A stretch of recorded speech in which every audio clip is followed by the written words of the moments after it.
Ito po, pasintabi lang sa mga manonood, isang putol na binti ng tao ang natagpuan po sa isang creek sa Novaliches sa Quezon City kagabi.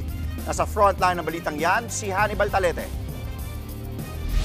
Sa gitna ng maulang panahon, tumambad sa mga residente ng barangay Bagbag sa Novaliches, Quezon City kagabi ang putol na paa ng isang tao. Ayon sa isang residente, plano raw niyang magtanim ng malunggay sa gilid ng creek na makita niya ang nakausling paa ng tao.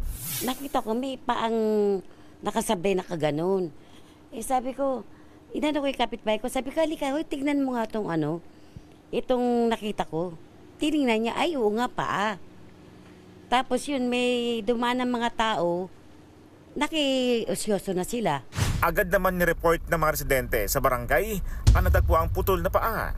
Posibleng ilang araw na raw itong nakababad doon. Yung buong paa po na nakita namin, parang palagay namin hindi na po ngayon lang na naanod. Baka 2 araw na o ilang araw na po, ganun po yung kulay. Dumadaloy patungo sa Tulyahan River ang tubig galing sa creek. Palaisipan ngayon sa mga otoridad kung saan galing ang putol na paa. Wala naman daw kasing naiulat na nawawalang residente sa kanila sa kasagsagan ng baha. Prenoseso na ng SOCO ang natagpuang putol na paa. Nakikipag-ugnayan na rin ang mga otoridad sa kalapit na barangay habang gumugulong ang investigasyon dito.